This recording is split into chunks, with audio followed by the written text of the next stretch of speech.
feature presentation. I've been thinking a lot about this movie and how to talk to you about it because Violation was such a visceral experience. And actually, there is a piece of sound design in the film of retching that reminded me of that movie. When you're approaching your next project, how similar or different are you thinking about what it's going to be tonally versus your last project? And also, the question I know that you've talked a lot about, for yourselves is that what goes into sustaining a relationship long term. When did that question start to permeate into the narrative? Yeah, it's interesting. Violation really was born out of Madeleine and I having a shared personal traumas in our past. And it was really important for us to try to, express ourselves in an authentic way. Purge that trauma. Purge it. But, to go.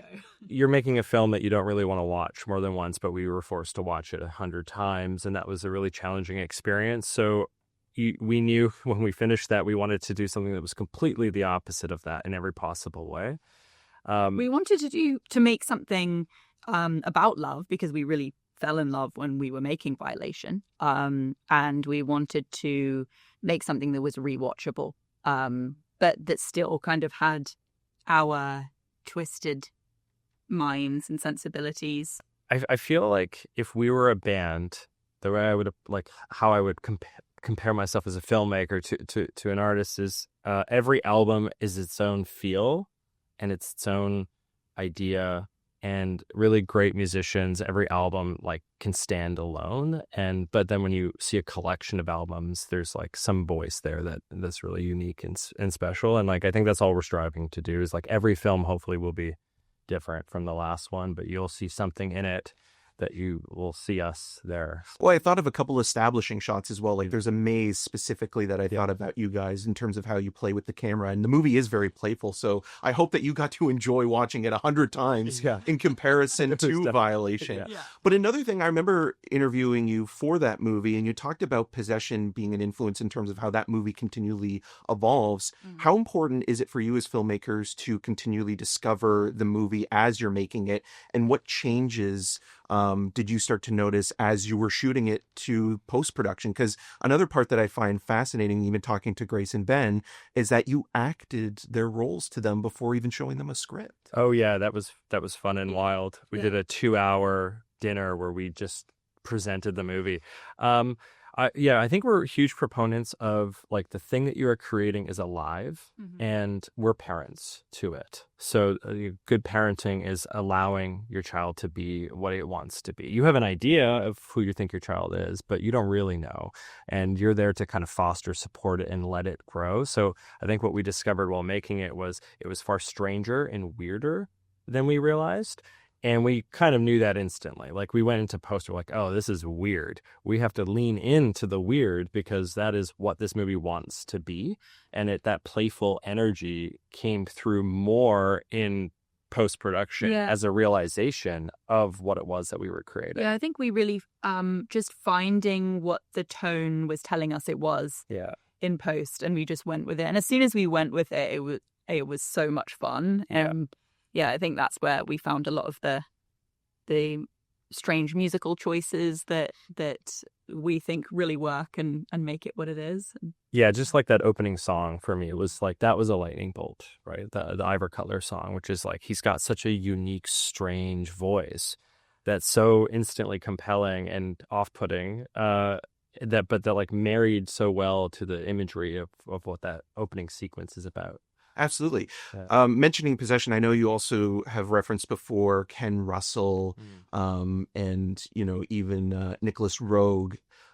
Within those movies, are you looking at performances in terms of movement and style? Because you've also talked before about how movies like that really don't get made within genre filmmaking. And I would even be curious to know how you feel about Honey Bunch being placed in Centerpiece, because it's such a unique experience that feels hard to define into one category. I think it's right that it was placed in Centerpiece because it's not like Don't Look Now, which is also obviously a huge influence, and I think Nick Roeg's films on this were really informative because they don't want to be just one thing, and you can't pinpoint exactly what Don't Look Now is.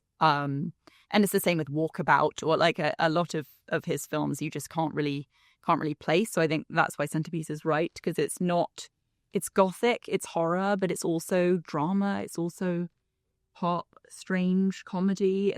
Yeah, we're really trepidatious of like watching a movie over and over and over in an analytical way where we're like really extracting and deconstructing a shot to try to replicate it. Instead, we'll watch a lot of work from that era that inspire us, and it just sort of washes over us and then informs some of the choices that we'll make. And then if we get, some resistance from someone or someone who's not so sure, then we can point to some examples where, hey, look, that was very successful and that's achieved the thing that we were going for. And so that becomes useful in that way. There's a feeling right now as well, I think, where tone is becoming quite rigid, specifically, I think, in North American cinema, where if it doesn't feel the exact same tone across the whole film, there's something off or there's something not quite right. And when you look back at films like Don't Look Now, like The Wicker Man, even older films like The Innocents, these are just things we were watching at the time, The Sorcerer, there isn't this permeating one tone. There's just like life, there's moments of tragedy, and then right after there's a moment of comedy, and then there's something weird and something horrific. And we wanted to make a film that is that kind of reflection of what life feels but like. What makes those films so successful is the unity of the variations of those feelings, and It's still cohesive. It's cohesive. I mean, and that's sort of like ineffable how you achieve that. It's like that's something you're trying to. It feels very mystical. Yeah. Well, I'm glad you said that. I do have to wrap up with you, but thank you so much for taking the time to do this. I love both of these movies, and I'm just so happy that you guys are making things that feel unique and original to this country as well. So, cool. Thanks so much. Great question. Yeah. So I really appreciate it. Look, you guys ready for both Honey Bunch and Dead Lover? Are we ready? I think we're ready. I think we're ready. Just squeaking into readiness now.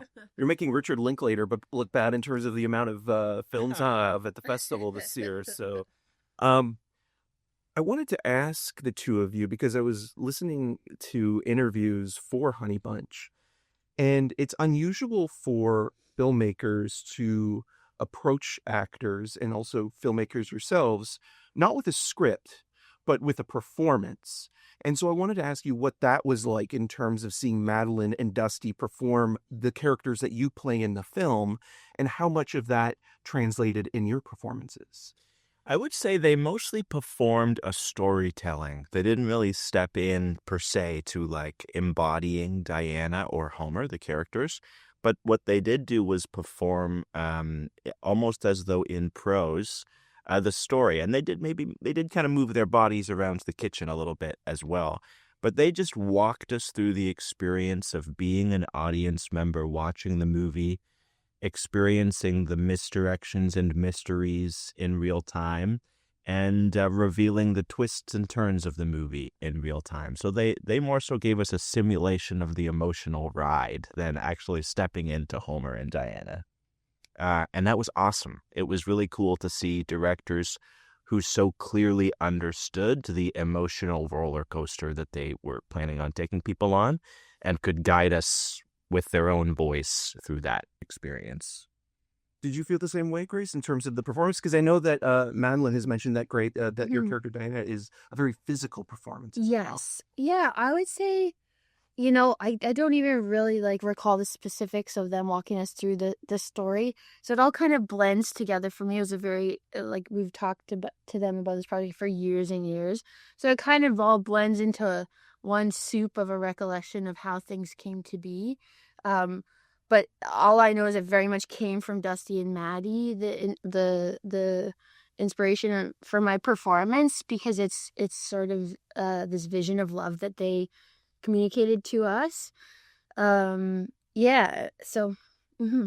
Absolutely. You mentioned, the idea of something when it comes to the communication of love, but even the way that elements blur together, memory plays such a huge role in this. Yeah. When you're immersing yourself in a location, how important is that location to your performances? Well, in this case, like what comes to mind is the house was such a unique location in this filming experience. It had stories of its own, and someone who lived there who was just quite a character, and had lived, was born in the house and had lived in the house since his parents have died, and all of this. So it's huge, like you're a person in context, and there's no real way to compartmentalize away from that. So it all seeps in big time. Yeah. Does working somewhere like in rural Ontario change how you feel about the performance or the location that you're working in compared to, say, shooting in the city? I think the biggest difference is the isolation from the rest of your family and friends. Like in this case, it was us, the other actors, the crew in the fall, so it was kind of turning cold. You didn't really want to lounge outside either.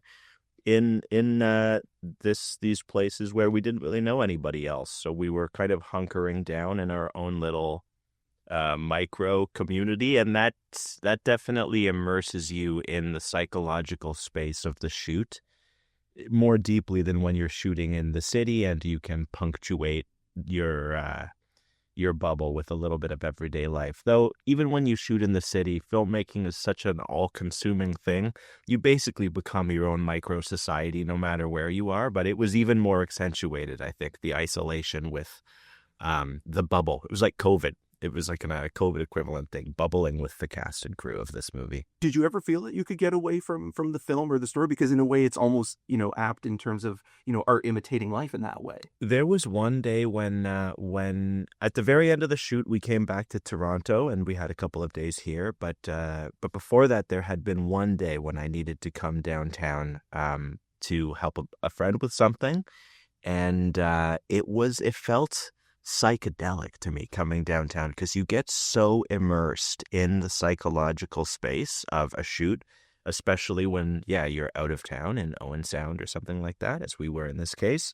Coming back into the city and remembering that there is this whole other life that is your life that still exists, that you've more or less totally forgotten about because you're just totally underwater with the shoot. I remember being super surreal. Quite literally. I mean, like the memory, coming back to you guys as well. I do have to wrap, but thank you so much for taking the time. And, it was really wonderful seeing you in Nirvana, the band, the show, the Vinegar Syndrome shirt, because physical media, I think, is so important. Oh, that's awesome. Well, that's funny, because the thing I was saying that I had to come back for one day was for Matt Johnson. It was for that shoot. Of course. Yeah. Thank you so much. Really appreciate it. And also loved you so much in the Arlo Alone short as well. Nicole's show was amazing. Oh, thanks so much. Nice chatting with you. you.